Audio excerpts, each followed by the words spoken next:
Hello everybody, welcome back to our next therapy session here. Welcome to the channel, Pocket Knife Therapy, where I'm going through my grandfather's pocket knives. And today I have for you what I think is a real treat. Starting in on the Camillus brand. I always want to say Camillus, but it's Camillus brand.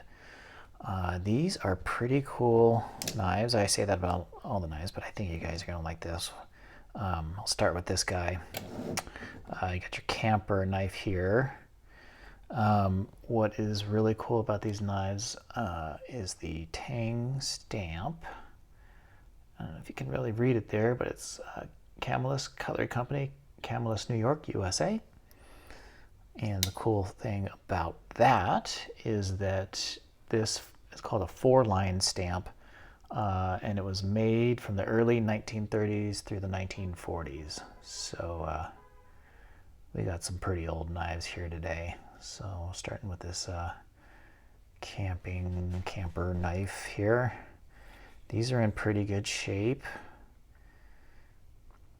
The blade, not a ton of wear on the spear point there. Looks like it's sharpened, but not,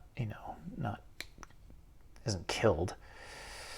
No half stops on there, but relatively okay pull. It's got the can opener, which is this old style 2-part can opener. Not the cleanest blades ever, but that stuff can be taken out, and it costs the screwdriver and the bottle opener. Yeah, this is a real nice example of a camping knife. Let's see what else we got in there. Oh, we were just there. What am I doing? Yeah, little pen blade there.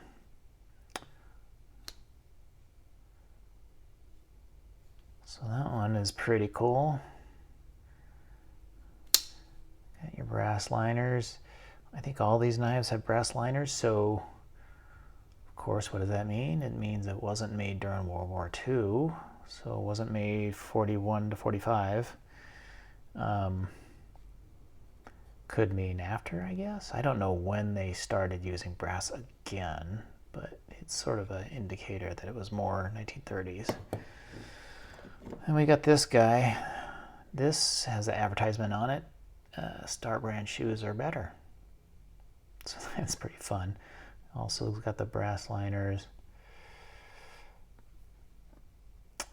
I guess nickel silver bolsters. I always say that not just because I don't know what else it could be. But this is in pretty good shape too. It's got this long nail pull.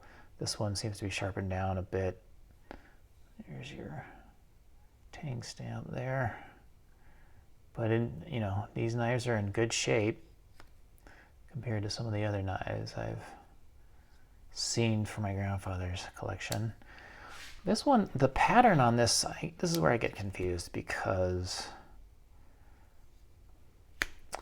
this, is kind of looks like a Stockman, but it's not a Stockman because it only has 2 blades. This has a really nice half stop on the one side, so I guess this means it's a jackknife.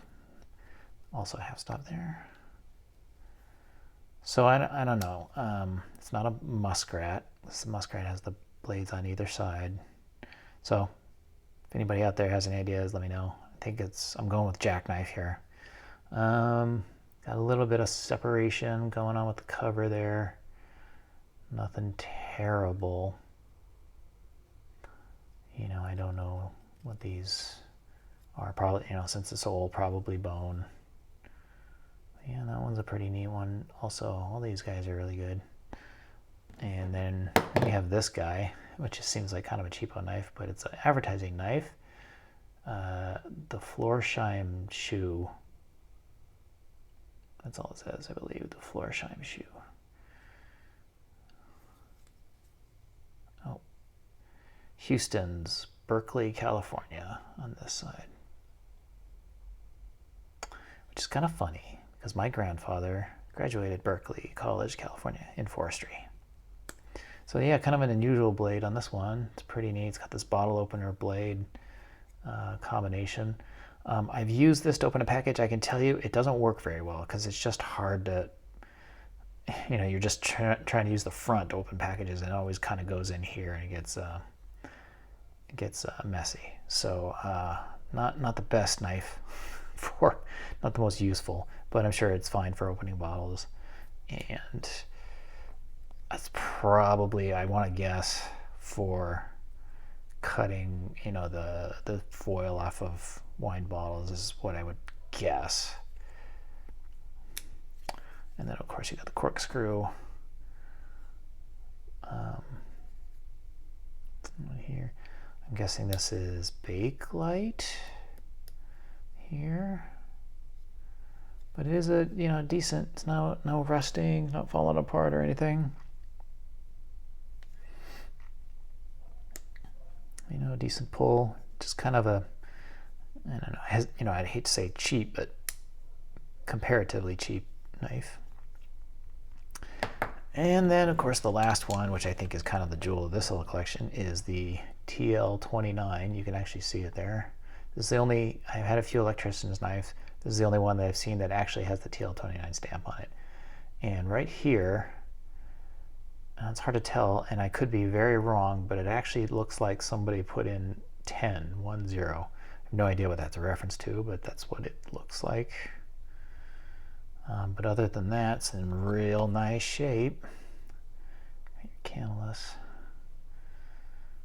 This kind of clip point blade here, but yeah, this is a really nice one.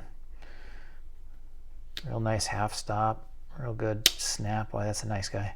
And of course the electrician's blade here. You're not looking at any rust or anything. So this one's a really nice electrician's knife. Real nice pull. It's got the liner lock. I've since learned, since I saw that last one, there's not much in the way of rust or anything inside the channels. So yeah, this is really well made, in really great shape. That nice snap. So yeah, these are real nice. Camillus? I don't know. Camillus. Yeah, these are real nice knives. These will make somebody really happy, I'm sure.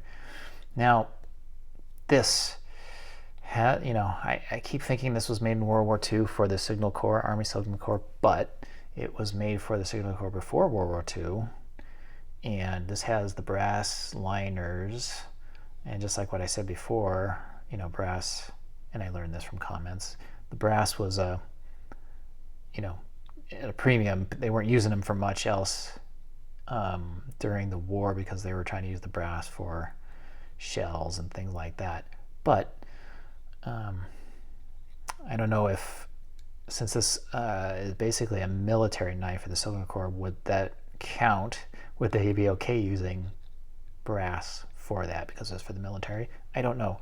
Or that could be, it was made in like the 30s before the war started or something like that. So, if anybody has any guesses or anything, let me know in the comments. But those are the kind of questions I have. So there you go. I still have a bunch more Camilluses to go.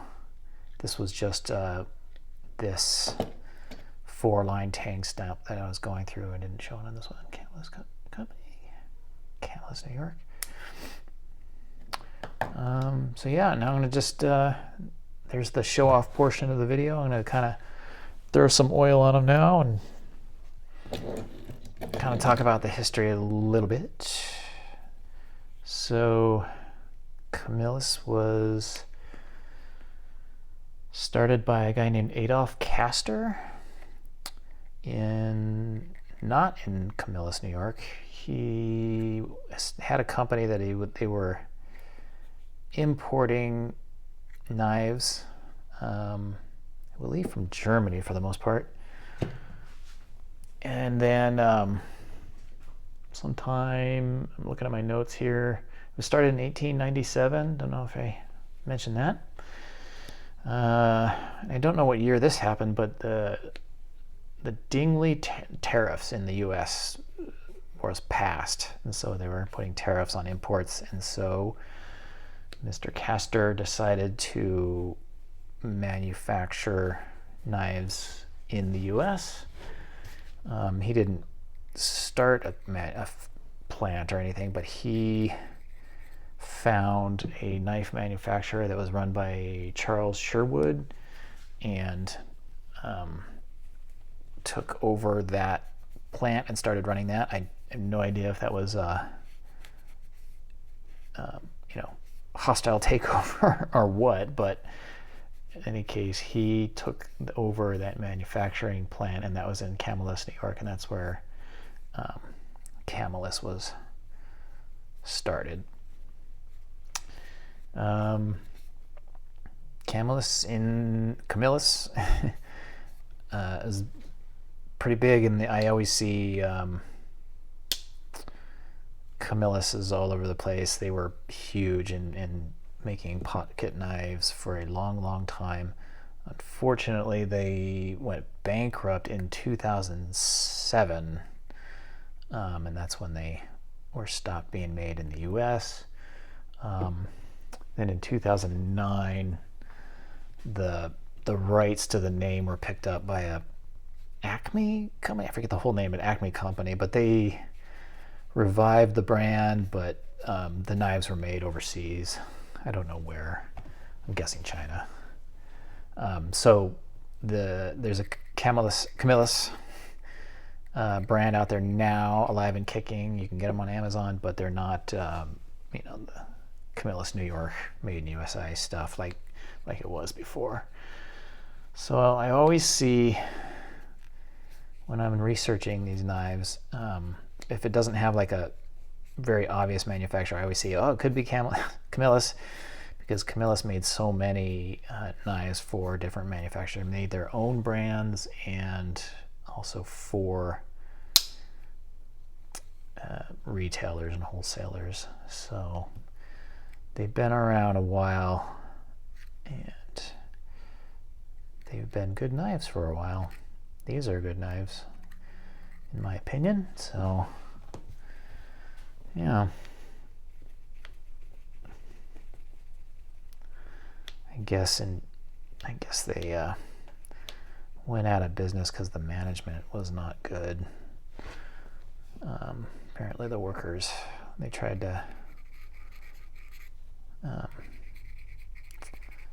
pay the workers less. The workers went on strike, but the strike got busted, didn't work, so they accepted the lower pay, and then the people that started the strike got laid off, and then shortly after that they went bankrupt. So from what I read, the management just wasn't very good, and that's ultimately why they went out of business.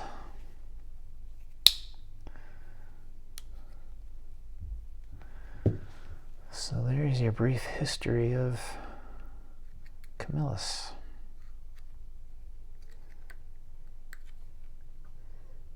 Yeah, made knives for the military an awful lot.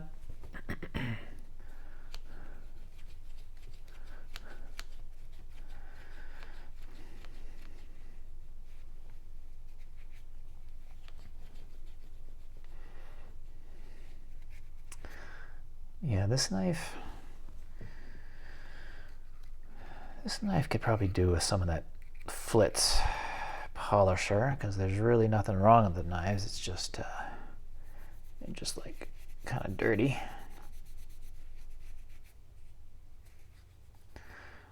But I am very torn on using the Flitz and stuff. Part of me wants to use that to shine them up and stuff like that. Part of me does not. Part of me wants to just leave them as is, let the next people decide whether they want to do that or not. So far, the side that is going to leave them alone has been winning out. I forget if I did that one, but we'll do it again.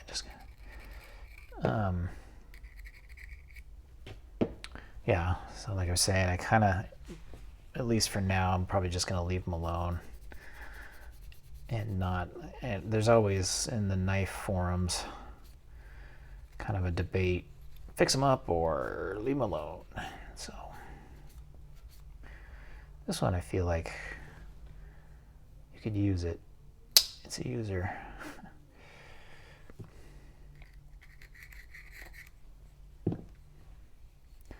So I could see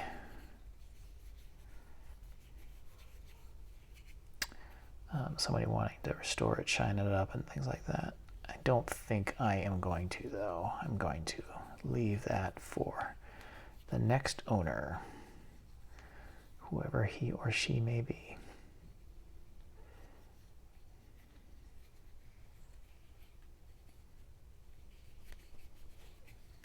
Does have the ever-present masking tape film on it.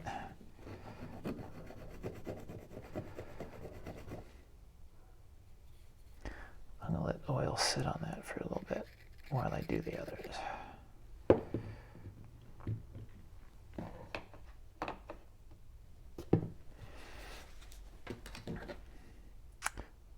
This guy might be interesting to somebody because it's an advertising knife. We'll see.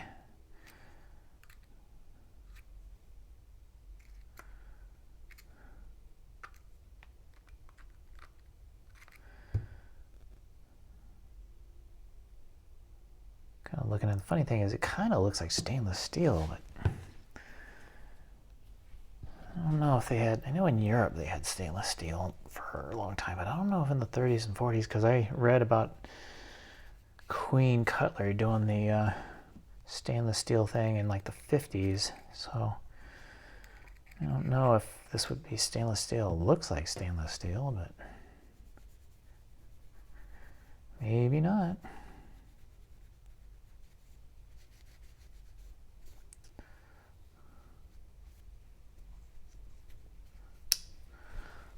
Yeah, a lot of these, it's kind of nice after putting some oil in there.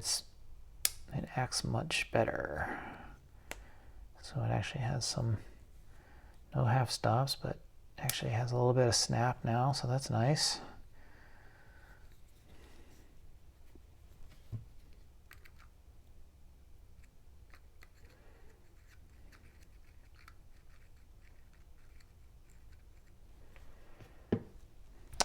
One of the other reasons I'm not really using the flits is I have so many knives, and I hate to say this, but I'm kind of just trying to get through them, and the more time I spend on them, the longer it will take. And I know, the pocket knife aficionados, it would be just fine with them, but I'm just not sure I want to spend, if I spend a lot of time on these, I think I would be doing it for the rest of my life, which, I don't know, there's worse things to do. These pocket knives are fun and interesting, so, but it wasn't what I expected, that's for sure.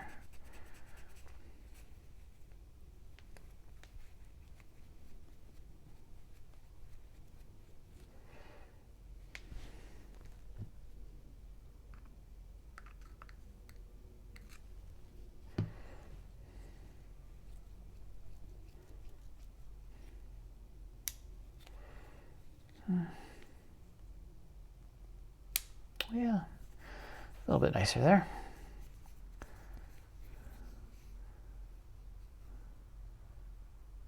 Houston, either Houston or Huston's, Berkeley, California. Yeah. Grandfather, college graduate. This one has steel liners, not brass liner. Yeah, as I was saying, my grandfather is college graduate from Berkeley, California. Forestry. I mentioned this before. He was a forest firefighter for the state of California after he got out of the Navy. He was an officer in the Navy. He was a firefighter in the Navy. You know what I'm going to do is put some oil of this silk on here.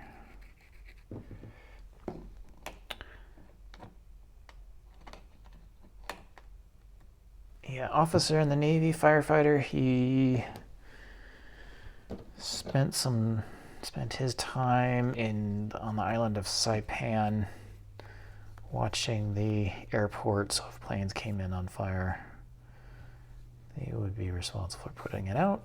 I don't know, he didn't talk about World War II.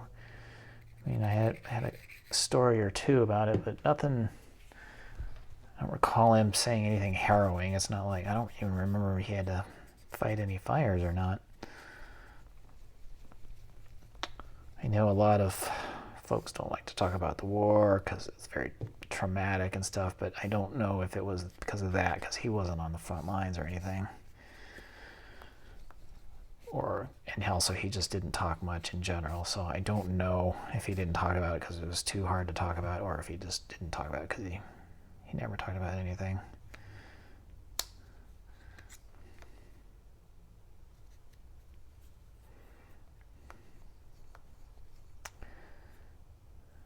But that was him. He came back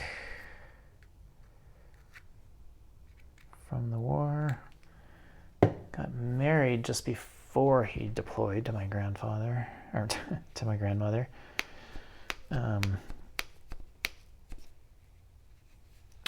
Came back, had a son and daughter, and lived the American dream in the great state of California.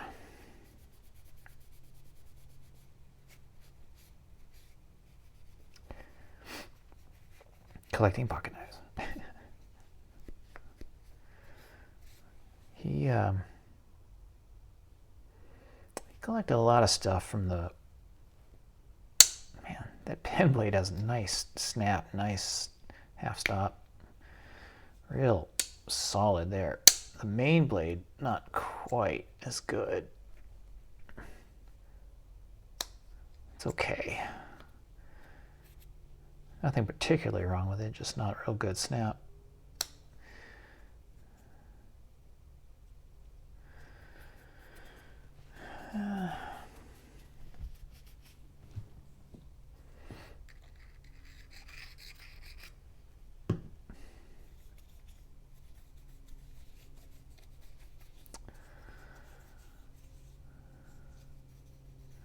Yeah, he used to hunt with an old World War II rifle.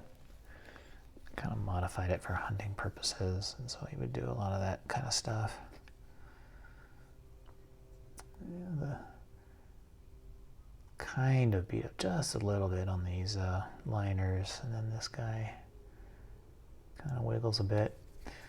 But even if it doesn't have the right, it's still solid. There's no play in there or anything. Yeah, it's a nice solid knife.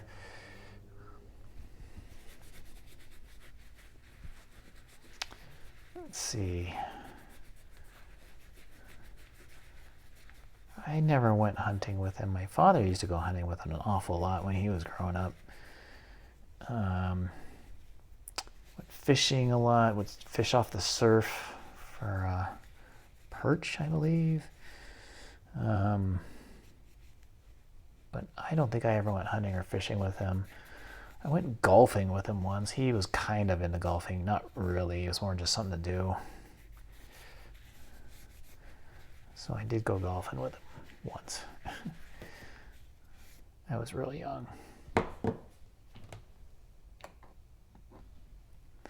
Okay, here's the electrician's knife here. Yeah, after a soak, that masking tape comes off a little better. Yeah, I believe these handles are wood. Pretty sure.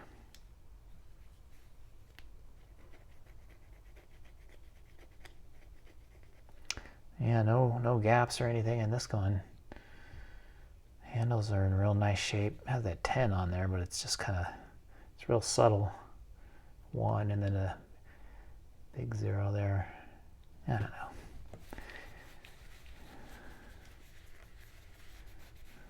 but maybe not. Maybe I'm just reading too much into it. Yeah, this one's a real good shape. Nothing, no real pitting or anything. Like this one, I wouldn't do anything to, even if I was kind of trying to fix up blades and stuff. This is real pristine. Would I keep this? Probably not. But I hope it's probably going to make somebody really happy. Boy, that really nice half stops and everything.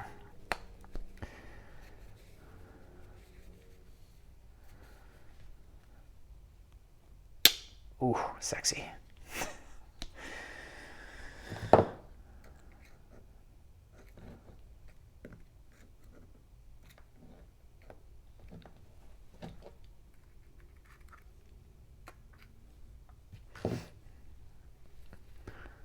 Gotta be careful with this one because it'll lock.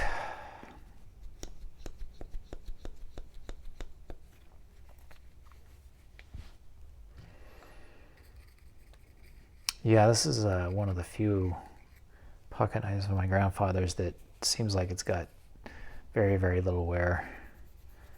I mean, there's a bunch of knives in my collection here that looks like they haven't been done anything with them, but this is a good example of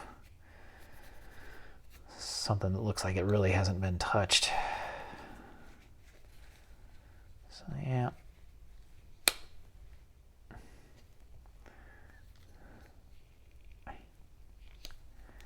Good half stops. Boom, sexy. Okay, so there we have it. The first batch of the Camillus pocket knives.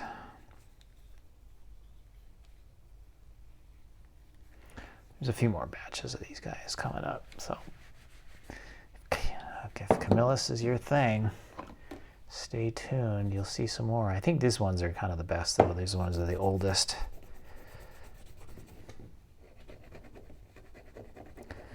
And get the rest of this gunk off the bottom.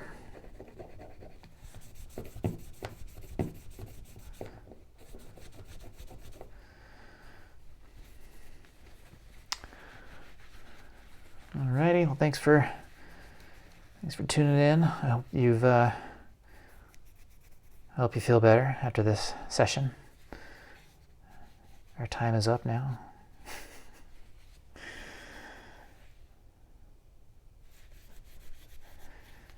Thanks everybody for watching, and of course all the nice comments and everything. I really appreciate it. And there we go. The last looks at these guys. Kind of gunky in there a little bit as I'm looking at it, but nothing too bad. The electrician's knife.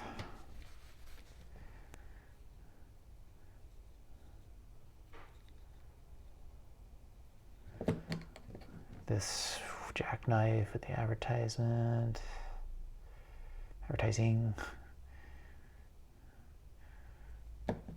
And corkscrew, the wine opener.